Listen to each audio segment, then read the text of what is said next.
Well, welcome to Feminist Question Time.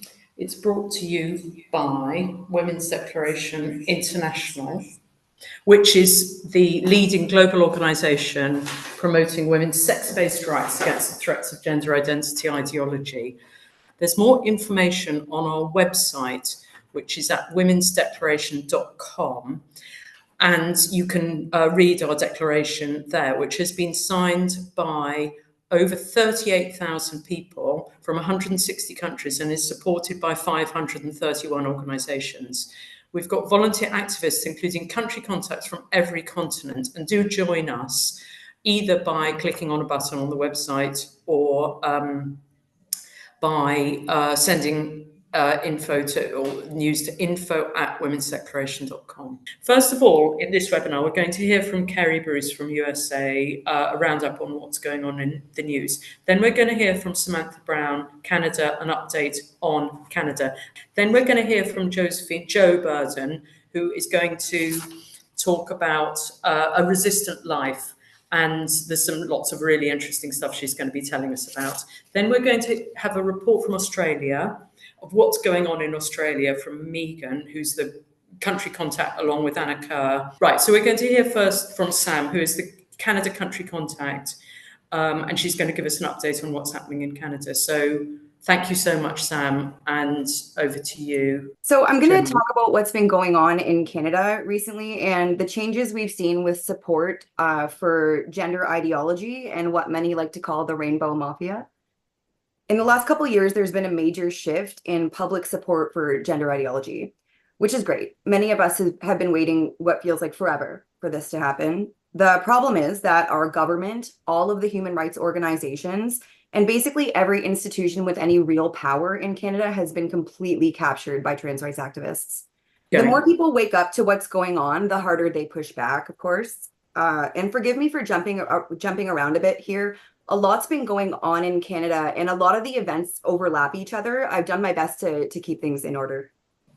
So I think a good starting point is last June, when the Premier of New Brunswick announced that the province would no longer be allowing for pronoun and name changes at school without the consent of parents for children under the age of 16. Shortly thereafter, in October of 23, Saskatchewan made the same announcement. The media was abuzz with the usual rhetoric. And there was a lot of talk of these policies contributing to mental health issues and suicides among transgender youth. The most recent province to propose legislation regarding gender ideology was Alberta, but Premier Danielle Smith took it up a few notches. She took a stand against trans-identified males competing in female sports categories and said she would ban gender-affirming surgeries for minors under the age of 18 and any gender-related medicalization for minors under 16 years of age. She also announced that Alberta would adopt the same policy against keeping parents in the dark regarding their children's transition at school. As far as the media coverage, you can see two separate media segments. They were both entitled Life or Death. There was another news story blaming Premier Smith's policies for the suicide of a transgender person. Just a lot of the usual hyperbolic and manipulative rhetoric there. As I said, the announcement was immediately followed by a media storm accusing Smith of transphobia and suggesting that she did not consult with anyone with any knowledge of this issue. This was, of course, untrue, as she consulted with many people, including my predecessor at WDI Canada, Linda Blade, who is not only a doctor of kinesiology, but a former Olympic athlete and a coach to elite athletes. As I said earlier, the suicide myth was brought into this argument constantly to manipulate the public, despite there being no evidence at all of a suicide epidemic occurring among youth who identify themselves as trans in Canada. During the midst of all of this, CSIS, which is the Canadian Security Intelligence Service, released their annual report mentioning the anti-gender movement as a potential threat, one of 4 types of ideologically motivated violent extremism. They warned of anti-gender identity-driven violence and stated that some members of this movement posed a threat of serious violence. When a CSIS spokesperson was questioned about the report, they said, quote, "The violent threat posed by the anti-gender movement is almost certain to continue over the next year." This was reported on the mainstream media in such a way that it made it seem that anyone who doesn't bend the knee to gender ideology is a far-right extremist, which I'm sure many of you are familiar with. So just to make it clear, this is the agency who deal with threats of terrorism in Canada, and they're worried about a movement made up mostly of women and parents pushing back against gender ideology, not hateful extremists. Despite their ridiculous report, I don't think I need to tell this group that there's very little evidence of any threat posed by these groups in Canada. Those who bring this issue up always point directly to a knife attack at the University of Waterloo in June of 2023, when a recent graduate stabbed a professor and two students in a gender studies class.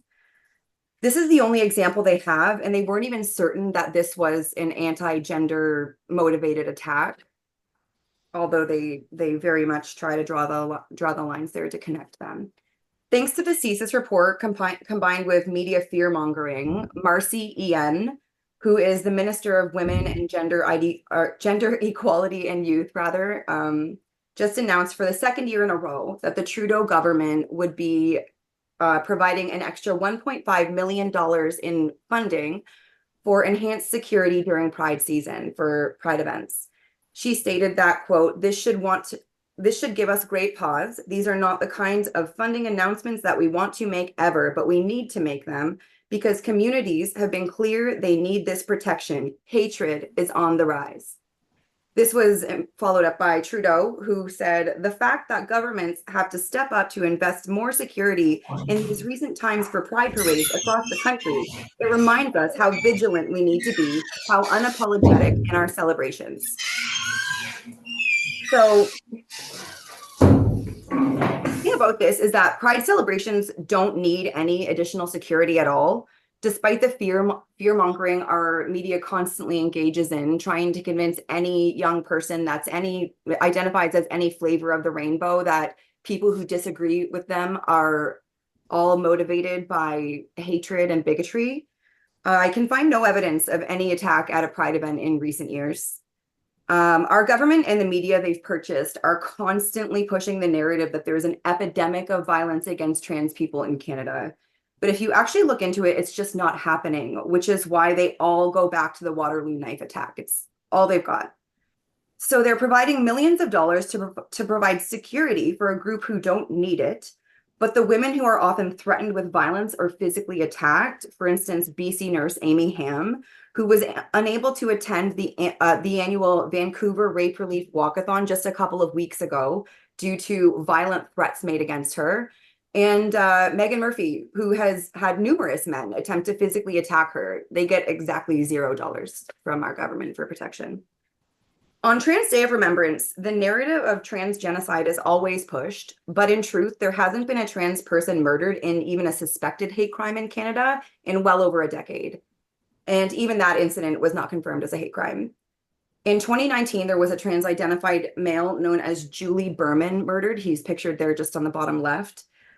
The media mentioned again and again that Julie was a trans rights activist who was outspoken about violence against the trans community, who was then murdered.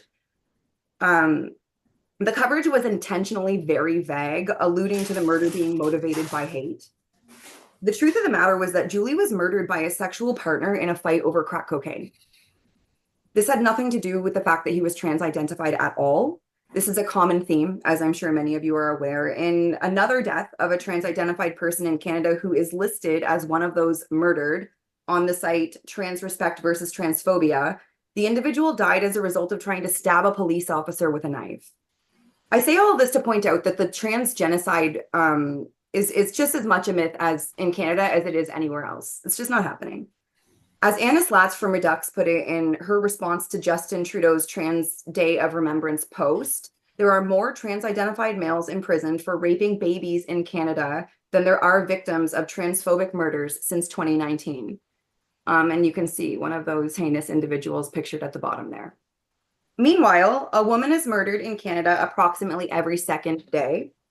What happens when we try to discuss this issue or remember women who have been lost to femicide? You guessed it. It's used as another opportunity to turn the spotlight on the pretend issue of violence against the trans community.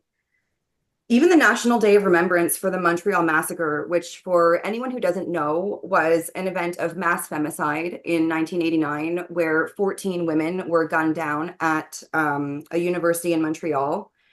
That event, there's an event every year to remember them, but it's been taken over and turned into another stage for trans-identified males to talk about their imaginary victimhood. In 2022, it was Faye Johnstone at Durham College, who is one of Canada's most vile misogynists and trans rights activists. This is a man who's openly called for violence against the women who he can't bend to his will, and stated that he wants a political environment in which TERFs are so vilified that we wouldn't dare speak our minds publicly.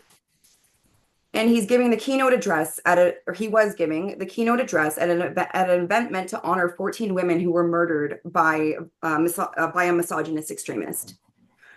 Some incredible feminists I know, Jennifer, Ann, and Maureen, who are pictured there on the right, they attended the event, and Jen questioned Faye about the appropriateness of his presence there and the fact that he was making the keynote speech. He tried to move on as quickly as he could, but I'm certain her point was not lost on the group of women there. This past December, it was trans-identified male Kai Cheng Tom who gave the keynote speech at the University of Toronto entitled Care, Healing, and Justice, Addressing Trans Misogyny and Ending Gender-Based Violence for All. He took the opportunity during his speech to carry on about his fear about the handful of women, including Maureen and Jen, who were peacefully gathered outside to properly honor the victims of the Montreal Massacre, referring to them as cartoon villains, and reading from his prepared speech about the fact that his legs were shaking and his heart was racing due to his fear of these women. He barely mentioned the victims of the massacre that were meant to be the focus of the event in the keynote speech. Another issue that's piqued a lot of Canadians was that of a 50-year-old man competing in swim competitions, changing and showering with teenage girls in Ontario. Nicholas Cepeda, who goes by Melody Wiseheart, is a professor of psychology, of all things, at York University. He's also a swimmer who, as I said, swims and changes with young girls. As much as the mainstream media really did their best to squash this story, it was too outrageous and it got out. David Menzies from Rebel News covered the story multiple times, and Canadians couldn't quite believe that it was being allowed. So you can see in the middle there, he's pictured with his swim team of young girls. On the left is him stealing medals from women when he decides to compete with women. And WDI Canada wrote a letter to Barrie Swim urging them to remove Cepeda from the girls' team and pointing out that they were in violation of World Aquatics guidelines, which clearly state that trans-identified males who transition post-puberty are not to swim in the female category, let alone the young girls category. The Red Tent Collective, who I highly recommend following, they're a feminist organization founded by an incredible feminist named Natasha. They work to protect the rights of women and children, and they created the Grand Map of Non-Happenings, which logs the violent crimes of trans-identified males who are either referred to as women in the news or who are placed in women's prisons. They circulated the posters you can see in the upper right corner there. And members of the Red Tent, COSBAR, and WDI attended some of Cepeda's swim competitions. Unfortunately, the police ushered him in and out a back door, so they were unable to confront him. We have been checking up on this issue. It seems Cepeda has either stopped competing or they're no longer sharing his information publicly. In other peaking news, Team Canada powerlifter April Hutchinson was handed a 2-year suspension after she called trans-identified male Ann Andrus, who stole women's powerlifting titles, a man. April appealed and had her suspension dropped down to 1 year, but to highlight the contrast, I want to read some of Ann's comments. This unhinged misogynist posted a video in which he wished death and suffering on April, Alberta Premier Danielle Smith, and all of their supporters. In the video, he's visibly incensed, and he states, quote, "You effing sicken me. There is no hell, but times like this, I wish there was, so that you and Smith can spend eternity suffering. May your generation die painfully and leave the youth to inherit a better world. And received no punishment, of course, for this violent language. Also, this January, you can see in the bottom right corner there was a women's college volleyball game in Ontario in which 5 men played on the court, 5 in one game. So that's 5 women on the sidelines, 5 women who didn't make the team at all, and 5 more opportunities for women to be harmed. This series of events helped to shine a light on the issue of men and women's sports in Canada. And recently, the National Post ran an article, which I would highly recommend reading, featuring April Hutchinson, Quebec boxer Kasia Bissonnette, and Linda Blade, which further highlighted this issue. And support for these cheaters has dropped to 21% in Canada. Last September, the Million March for Children was held.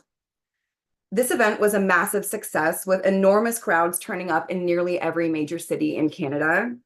The march was, of course, smeared by the media as a hate-fueled attack on the rainbow community, but it still achieved its intended purpose. It sent a message that Canadians were not going to stand by while our children are indoctrinated. Just to give an example of the biased media coverage, in Windsor, where I was, there were well over 2,000 attendees of the march and fewer than 100 counter-protesters. So you can see here I've got a picture, and this doesn't even nearly show the entire crowd. It was just what we could get in the shots. So the 2 on the left are attendees of the march. And then in the bottom right there, you can see the small group of counter-protesters that we got a photo of. And there was another group about the same size along the march path there. So CBC Windsor made it seem that there was an equal number of march attendees and protesters by using their camera magic and angles. It was honestly ridiculous. They also printed flagrant lies. I personally threatened them with libel and defamation for the fabricated comments they claimed I had made in my post-speech interview.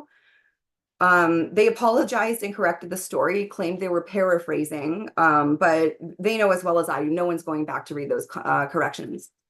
I also just included in the top right here, I feel that it's very telling because this was an article that was again trying to vilify the march, but you can see 3 men in black bloc attacking a male attendee. And I just found it, it's exactly how things always are, right? They are violent, we are not. And the media does their best to spin things, but often it's just not possible because of how vile they are. Canadians are constantly being lied to. The example I just gave is one article of thousands that are being used in Canada to control public opinion on these issues. Anyone who points this out is, of course, vilified and called a bigot. But despite the media, the institutions, and academia trying to bamboozle the public with all of their power and might, people are beginning to wake up to this nonsense. A recent Ipsos poll released the day before Pride season showed that support for what they call the 2S LGBTQIA+, what a mouthful, community is falling.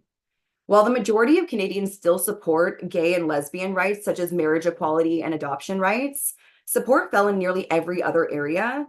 And as I said, when it comes to trans-identified males competing in sports against women, only 1 in 5 Canadians are in support now. This came as no surprise to anyone who's been paying attention to what's been happening. You can't so much as buy a bag of milk in Canada without walking across 2 progress flags and being bombarded with rainbow, trans, and all those other flags they've made up along the way, whether or not it's Pride season. So Megan Murphy recently said, Canadians are tired of being beaten over the head with a pink and blue baseball bat, and she was absolutely right. In another positive development, Liberal MP Lisa Hepner, when questioned in the House of Commons, on May 6th about what a woman is, answered, quote, "A woman is an adult female human being." This was huge. Up to this point, no Liberal MP had been willing to acknowledge women as a sex class. We're doing our best to change that. Women are not currently defined anywhere within the Canadian law. Believe it or not, legislators didn't feel that women required a definition until recently because it was obvious in the good old days. The government of Canada is currently asking for public consultation on the modernization of the Employment Equity Act. So WDI Canada and COSBAR, who are Canadians Women's Sex-Based Rights, decided to respond jointly because they're asking whether or not women should continue to be a designated group within the Act. Our response is that, yes, of course, women should be included, and we're stressing the importance that women are defined as adult female human beings. For any Canadian women watching right now, this consultation is open to any adult Canadian citizen, whether you work for the government, somewhere else, or not at all. So if you just need to request the document online, and if you're unsure of how to respond, or if you're just curious to read our response, it will be posted on both the COSBAR and the WDI Canada sites very soon. The consultation is due July 31st, so there's still time for you to request, but it does take them a minute, so I would suggest doing it sooner rather than later. Also, there's a petition circulating regarding banning gender medicalization of minors in light of the CAS report, the WPATH files, and just the mounting evidence about the harms that it's causing. And so if you haven't had the chance to sign that, please do. I've got a picture of it there, but yeah, if you look it up, it's easy to find. So please do sign that if you haven't yet. So last week I was listening as Xu Fanlin spoke and mentioned that people in Taiwan just don't believe the state of things because it's too absurd. This was the case for Canada, in Canada rather, for a very long time, but slowly public opinion is swaying. Groups like WDI Canada, COSBAR, the Red Tent Collective, Parents for Parents' Rights, and Our Duty Canada continue to spread awareness and put pressure on public officials. I also wanted to mention Our Duty Canada makes excellent videos educating people about the consequences of gender affirming care, as they call it. I highly recommend checking them out. I've shown a video, or yeah, one of their videos just there in the bottom about the harms of binding. And so my sincere hope is that if we hold on, remain strong, and just refuse to bend the knee for a little while longer, I really believe that we can come out on the other side of this gender war in Canada and win. It's just a matter of holding on and just refusing to bend the knee. We're going to now go to Jo. Jo Burden has lived and worked in England, Germany, Bahamas, Australia, and Malta. From these bases, she has visited many other parts of the world. She has lived her life in the tension between the academic and the practical, and is now a citizen arts worker living in Valletta, Malta. She has degrees from Birmingham, UK, UWA, Masters in Women's Studies in Perth, Australia, Griffith, a PhD in Brisbane, Australia, and Malta, a Master's in Mediterranean Studies. Welcome, and over to you. What I'm hoping to do in the 20 minutes available to me is to pick out some of the key moments in the early stages of my 80 years of life, when I came to understand a little more of the gender imperatives that have shaped my life, even whilst I resisted them. So I guess I'm coming from the perspective of my personal is political, you know, that kind of elderly feminist perspective. So I'm going to start with Washing Up in Malta, which is this book that I wrote when I first came to live in Malta. I started when I finished full-time paid work and was thinking about where I wanted to live in old age. I thought I would come back and live in Malta, which I was thinking was small enough for me not to have a car, and I would be able to get around. That actually hasn't worked out in many ways. I don't have a car, but it's not easy. Anyway, one of the things I started doing when I came back to live in Malta and didn't have full-time paid work anymore, was that I started writing, and I started writing autofiction.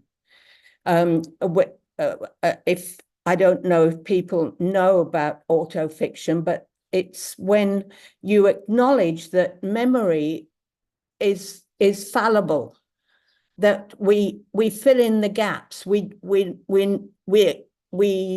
try and answer some of the questions that we haven't been able to answer beforehand.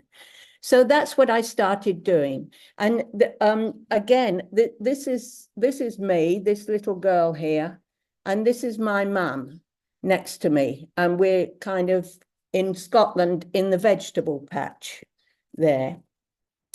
So as I say, I live now in my flat in Valletta, Malta.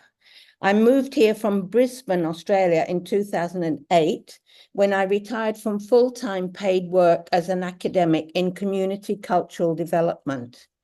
At that time, I took up writing autofiction, and washing up in Malta is the result of that. But I also started traveling well, not started traveling, I've been traveling all my life. I started traveling around the littoral of the Mediterranean Sea. You can maybe see this map behind me, which is actually a chart of the Mediterranean Sea.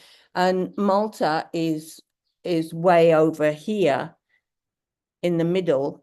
And I've actually now traveled all the way around the whole littoral of the Mediterranean Sea. And I'm working that into a series of 3 books about that. And the first one I've just heard today has come back from the printer, which is great news. And it's called Middle Sea Dreaming, Short Stories on a Long Journey. And the first one is series 1, and I've called it Pharaohs and Saints. And this is the introduction, the prologue for Middle Sea Dreaming. I'm going to read it for you. In the time of the pandemic, I became a seabird, winging the tide lines of my memories. I hovered from one rearrangement to another as I sorted the flotsam of my life and discovered new connections between time past and time present. Sometimes bursts of rage at inanimate objects and incompetent world leaders blew me into a dizzying spiral of babble. Other times, I lingered for hours over old photos or a tiny memory that flew across the Middle Sea and into my window. Solitude was not the problem. I've lived my life alone. The problem was confinement. So I sat at my window and watched the sea change color and shape against the stone of the harbor wall.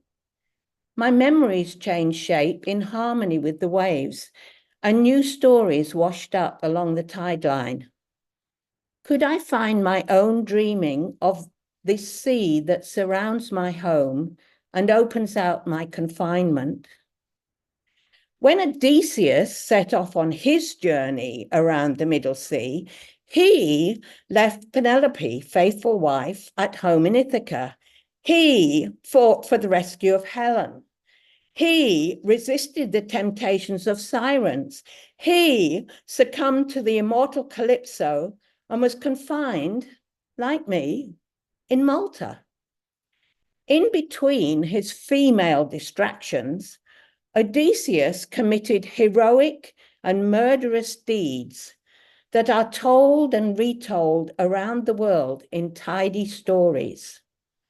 On his return home, he killed every one of the 100 suitors carousing in Penelope's front room during his absence, and he hanged the 12 maids who had serviced them. I killed neither monsters nor humans on my travels around the Middle Sea, and no one waited patiently at home in Malta for my return.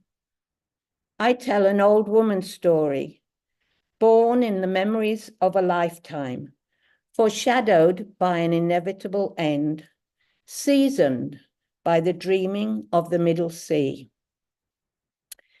The book goes on to tell the story of my travels in Egypt, Libya, Tunis, and Italy, with periods of reflection in Malta, when I try to find out about the stories of women that are missing from the public spaces of museums and streets. I contend that the Mediterranean imaginary has been built on the stories told by men, and we will never change that unless we discover and refer to the stories of women down the ages and into the present. So that is my project now, and I particularly appreciate the Sunday session of WDI when we engage with the women who have written and theorized the stories of women down the ages. My second book is called Songs for a Blind Date, and is about sexuality in older age. Here is a song that I wrote at that time and included in the book. Now, I'm going to try and sing these songs as long as my voice holds out, but it may be that I have to stop and read it like a poem. This one's called Menopause Blues. I've got the sun on my back, the moon in my eyes, and my head feels a little unclear. I'm at the dawn of the night, the wane of the day, and I wait for a star to appear. Menopause blues, I got the menopause blues, and I don't really know where I stand. Menopause blues, I got the menopause blues, and I look to a future unplanned. I've got the crone in my head, Aphrodite in my heart, and Venus at play on my mound. I mourn the death of my womb, the droop of my breast, and the hot flush that makes my heart pound. Menopause blues, I kick the menopause blues when I stand up and sing out my song. Menopause blues, I kick the menopause blues when I learn how the years make me strong. So not very strong, but maybe gets the idea across. I'm going to do some clapping just so everybody's saying, you are adorable, fantastic. You keep going. I refuse adorable. I have to say that, sorry. But thank you for that. So that's later in life, but I want to starting out. My mother told me when I recorded her stories as a prelude to Washing Up in Malta, that I was a wanderer as soon as I could crawl, and that I resisted frilly dresses. In today's world of conflation of gender and sex, I would have been targeted immediately as a candidate for hormones. Luckily, my parents were more interested in raising all their children as independent and resourceful. I grew up with an older and younger brother, and when I was 6, we returned to live in Malta, where my mother was born. My parents loved each other profoundly, but generally conformed to gender expectations. My father's paid work determined the location and pattern of the household, and his boat building hobby consumed much of his home time. My mother created that home wherever we moved to, and she took care of all our needs. It was only in later life that I realized that my brothers were interpreting things differently from me. For example, when my mother was preparing our dinner, my dad used to come up from the boat shed and join her in the kitchen with drinks. I used to love this time because they seemed so happy, laughing and talking as the meal was prepared. It was only later that I learned from my older brother, who was resentful of his perceived role in looking after his younger siblings, that he hated this time because he wanted his dinner and my father was delaying that. My mother also carved out her own time when my father was at work and we were at school. But when she wanted to learn to drive, my dad did not encourage her. And she was in her late 30s before she gained the independence of her own small car to drive. Driving became a significant part of an independent life, particularly after my dad died at quite a young age. But I want to mention a couple of significant realizations from my childhood.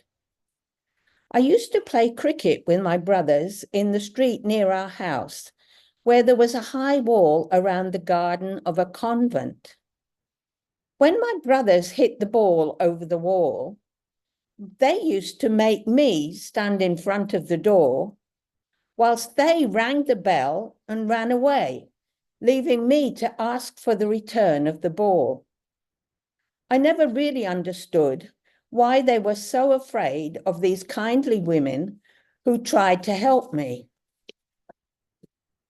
As you probably know, Malta is a very Roman Catholic nation state, and I have come to realize that religion is one of the systems that has helped to construct the subordination of women. Malta is one of the few European states that remain anti-abortion. However, religion did not feature in my upbringing. When I first started school in Malta, my teacher asked me what religion I was so that I could go to the appropriate assembly in the morning. I had no idea. So she guessed from my dark eyes and dark hair that I was Roman Catholic. I struggled to copy the strange gestures the other kids were making as they recited things I had never heard before. When I got home that evening, I asked my father, and he said, "Just tell them you're Church of Scotland." Religion for me became something you put on a form until in later life, they stopped asking for that information. But my lack of religious framing meant that I was never subjected to those particular imperatives. Later in primary school, I experienced my first win in changing the system. Every year, the school held a cross-country run, but only for the older boys. By this time, I was an older girl. I had often gone running with my dad and my brothers, so I couldn't understand why girls couldn't run. So my friend Cinders and I asked our teacher, the wonderful Miss Cassidy, and yes, we did call her Hopalong. She was surprised, but did not dismiss our request. She took it to the headmaster, and we were allowed to run.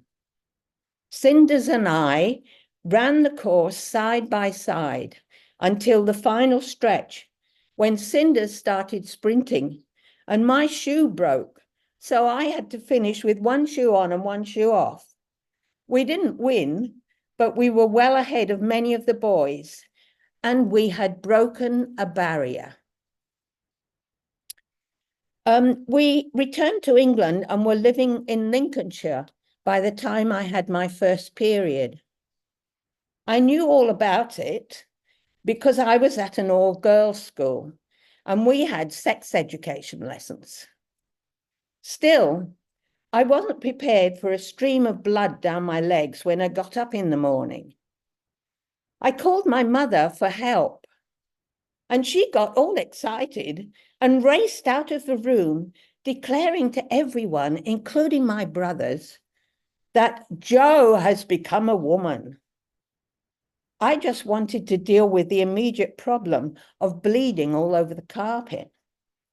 Later that day, I complained to my mother that it wasn't fair. And why don't boys get periods too? She responded in a way that I didn't understand at the time, and only later in life recognized as an honest attempt to distinguish the physical differences between women and men. She said, they do. At night time, they have nocturnal emissions.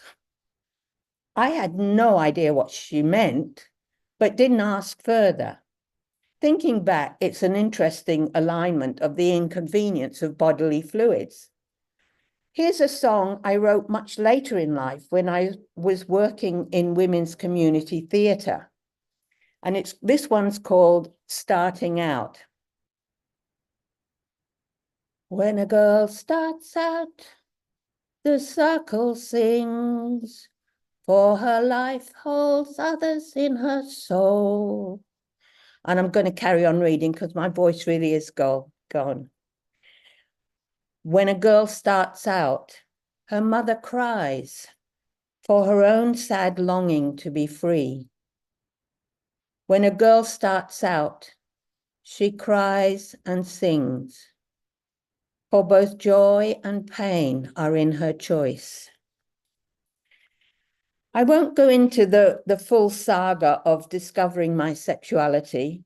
I write about it in both my first books, nor do I have time to get into the ways in which my personal experiences of the stages of my life have influenced my research topics. Although I might just say at this point, because I understand I've got a little bit of more time than I thought, that my first master's degree in University of Western Australia, and it was in women's studies, and I think Sheila came to lecture us once, was actually about women, and it was using qualitative research interviews. But at that stage of my life, I had just got to a point where I'd kind of realized that I was not going to have children. I inverted commas chose not to have children at that point. But my research was actually about that decision made by young women. So I talked to women who were having and bringing up babies on their own, women who were married and had babies, and women who were married, and by married at that time, I mean to a man, and had not had babies at that point. And what I was asking about was how they managed to negotiate their leisure, but that's another story.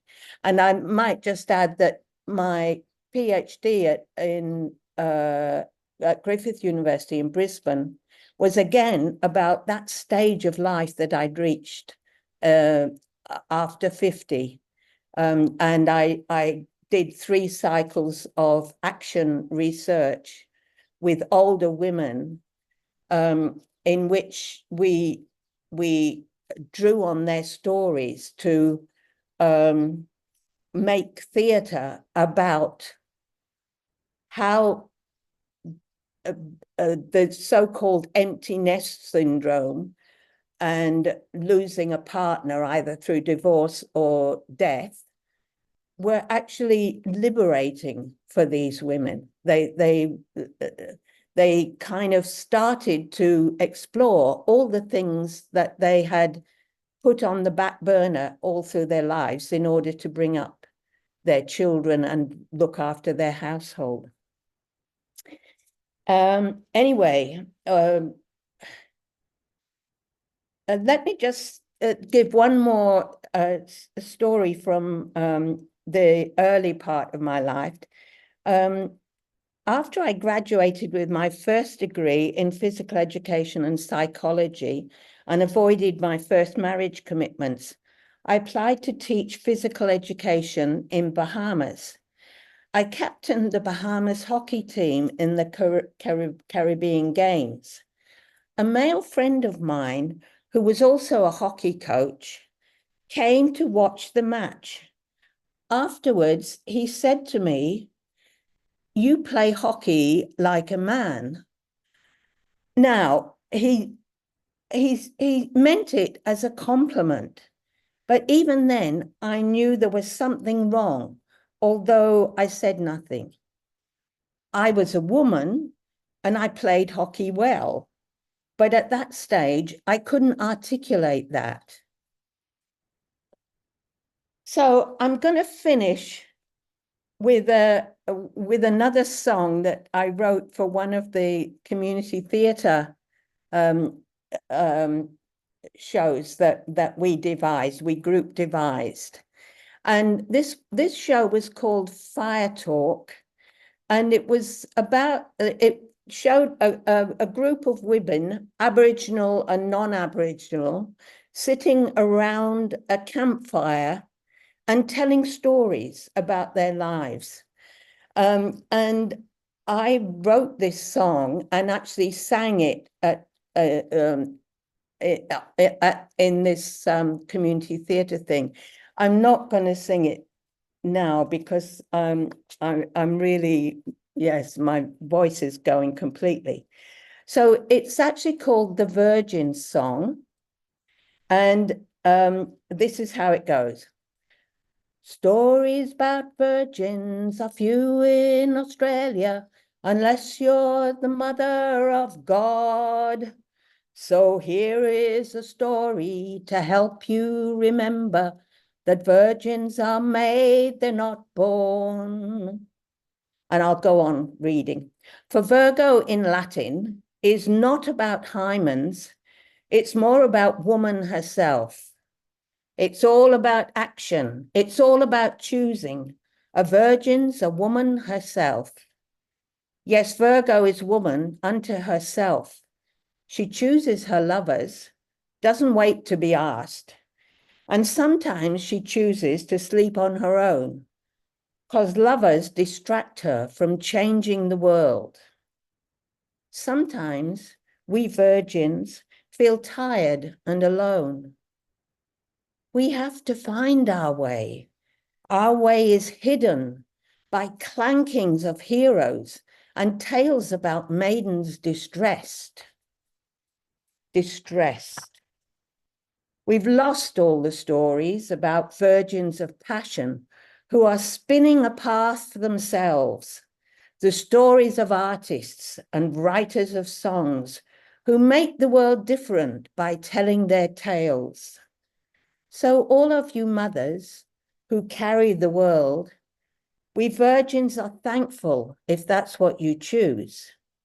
But when you are through with the saving of man, we virgins are ready to welcome you home. We'll have a nice cup of tea.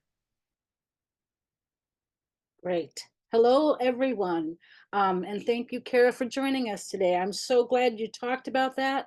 I'm so glad you wrote about that, because I was one of the people really, really confused by what we've been reading in the news, which has just been a mess. Anyway, continuing on. Last week, I mentioned that the Arizona legislature had passed the Detransitioner Bill of Rights and that the bill was awaiting Governor Hobbs' signature. On the 12th, our Desisted and Detransitioned Women's Caucus issued a call to action requesting that signatories contact the governor and urge her to sign the common sense bill into law. Hopefully that'll be effective. In a setback to the sorority sisters who sued the University of Wyoming's chapter of Kappa Kappa Gamma for admitting Artemis Langford, a man with a woman identity, the 10th Circuit last week dismissed their appeal on procedural grounds, ruling that the court lacked jurisdiction due to the absence of a final order by the district court. May Mailman, an attorney for the sisters, said that she disagreed that the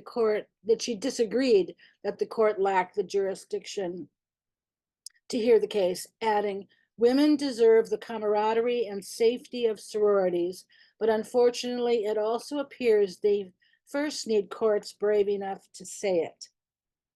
And while she did not answer a question about whether she intended to pursue the case any further, she previously told the Times that she did not see any avenue for doing so. And if Kara has something to comment about that, after I'm done, I'd appreciate it. Okay, moving on. The Our Bodies, Our Sports Take Back Title IX bus tour most recently held events in Las Vegas, Nevada, and Scottsdale, Arizona, with a rally scheduled later today in Columbus, Ohio, and upcoming stops in Charleston, West Virginia, and Chapel Hill, North Carolina, to follow on the 19th and 20th, respectively. The tour continues through the end of June. And in news that no doubt was cheered the world over, Leah, aka William Thomas, has lost his legal case against World Aquatics, effectively ending any hopes he may have had to compete at next month's Paris Olympics in the female category. Boo-hoo, huh? Unfortunately, the ruling was not because he is a man, but because he lacks standing to challenge World Aquatics policy, as he is no longer a member of USA Swimming. In a positive development on the abortion front, on June 13th, the US Supreme Court unanimously preserved access to mifepristone, the medication used in nearly 2/3 of all abortions in the US last year. The court ruled that abortion opponents lack the legal right to sue the FDA over its approval of the drug or its subsequent actions to ease access to it. The case had threatened to restrict countrywide access to mifepristone, including in states where abortion remains legal. Last week, a federal district court judge struck down key parts of a Florida law, SB 254, that bans the medicalization of minors and imposes restrictions on adults seeking transition care, ruling them unconstitutional. Florida Governor Ron DeSantis expressed confidence that the state will win on appeal, noting that the 11th Circuit Court of Appeals, which includes Florida, has already overturned a law in Alabama that is almost identical to Florida's law. Unyielding bicyclist, the self-described lefty lesbian lawyer investigating the gender-affirming care scam, wrote a scathing breakdown of the ruling on her Substack. If anyone is interested in reviewing her summary, I'll put that in the chat for you. And finally, Eitan Haim, the surgical resident who blew the whistle on Texas Children's Hospital after discovering the hospital had secretly continued medicalizing minors after publicly pledging to stop all hormone and surgical interventions on distressed children, is now facing a 4-count federal felony indictment, allegedly for HIPAA violations, though he does not yet know the precise nature of the charges. Dr. Haim claims that no personally identifiable patient health information was disclosed when his evidence was published, and believes the indictments are nothing more than a blatant attempt at political intimidation. His Give, Send, Go campaign seeks to raise $1 million for his defense. And that's all I have today. Thank you. I'm going to try and share the next thing, which is a report from Australia, which was just made today, a couple of days ago. So that will be very interesting for us to hear what's going on. And this is Megan, the country contact. Hello from Australia. Our federal family court matter challenging outdated common law rules for children being able to give so-called informed consent to medical interventions if the parents disagree is still ongoing. This is the one that's been reported in the papers where the two sisters made a pact for the younger to give the elder her eggs in the future because the elder had been told about the fertility impacts of testosterone. The Cass review is being argued by barrister Belle Lane, but the judge so far is refusing to allow the report to be admitted into evidence. The other day in trial, the judge actually complained how long the case was taking, it's 4 weeks so far, and said that cases like this would delay property settlements if they became the norm because 2 other similar cases are also on foot at the moment. And everyone felt great sympathy for those property settlements and wished that the children wanting to be sterilised would just hurry up. The judge intimated that Parliament needed to clarify the law instead so that the responsibility wouldn't be borne entirely by the courts.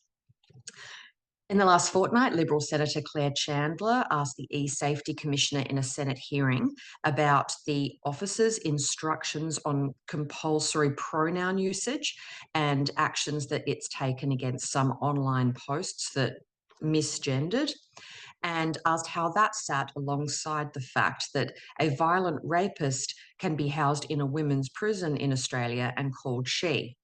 The Commissioner replied, quote, "I fail to see the connection." The consultation on the Federal Online Safety Act closes this Friday. That is the act that relates to the E-Safety Commissioner's powers, and there has been a GC contingent in the submissions. Moving to Tasmania, the Tasmanian Health Minister, this is, I think, the only Liberal government in the country out of 9 at the moment. The Tasmanian Health Minister has chosen not to initiate a state-based inquiry into gender clinics, but has asked the Commonwealth to conduct a federal one instead. On the one hand, this is buck passing, but it is also an Australian first that any health minister has expressed any concern about the CAS review results and indicated any desire to inquire into gender clinics.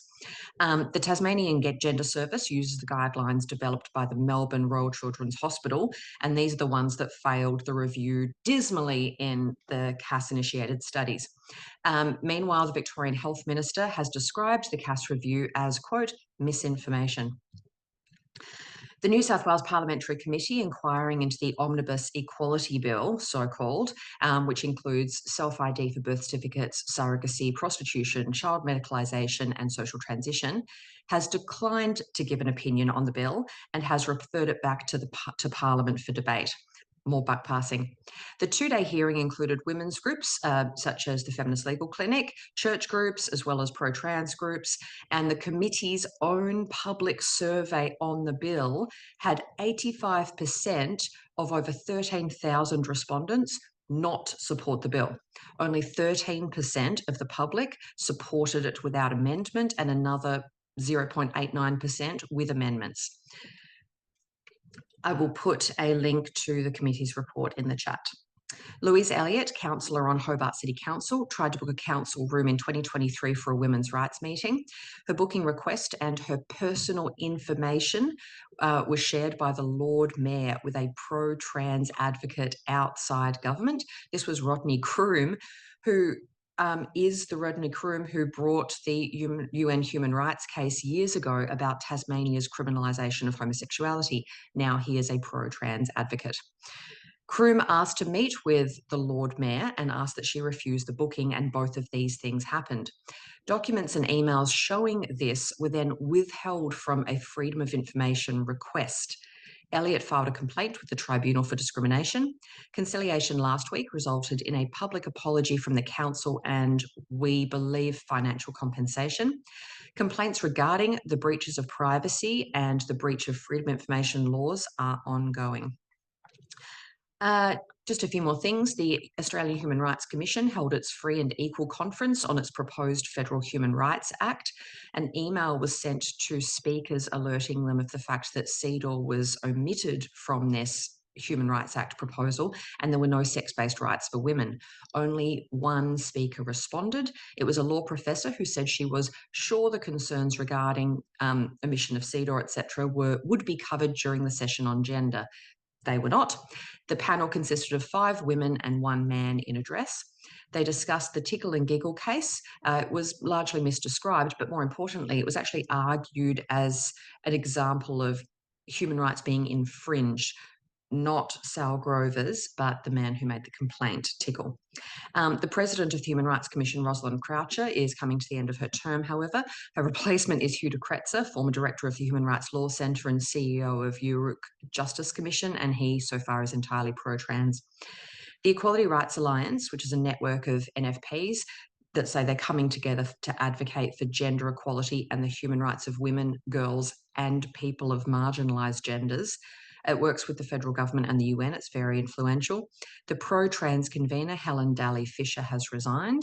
She's going to be farewelled at the ERA conference in July, which I will be attending, so I'll report back on that.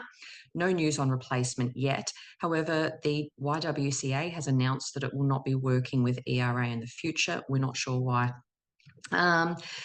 Amongst other organisations, ASIO, the Security and Intelligence Organisation, published photos of itself lighting up its headquarters to celebrate Pride Month and announced that it had won gold tier awards from ARWAY. Now, ARWAY is the definitive national benchmark on LGBTQIA+ workplace inclusion, and ASIO cares about getting its approval. Incidentally, the Town Hall building for Hobart City Council, the one that blocked Louise Elliott's booking request, also publicised itself festooned for Pride Month. And lastly, Anna Kerr from the Feminist Legal Clinic will be doing a video statement in support of Ream for the Human Rights Council report on prostitution. That's all from Australia for the moment.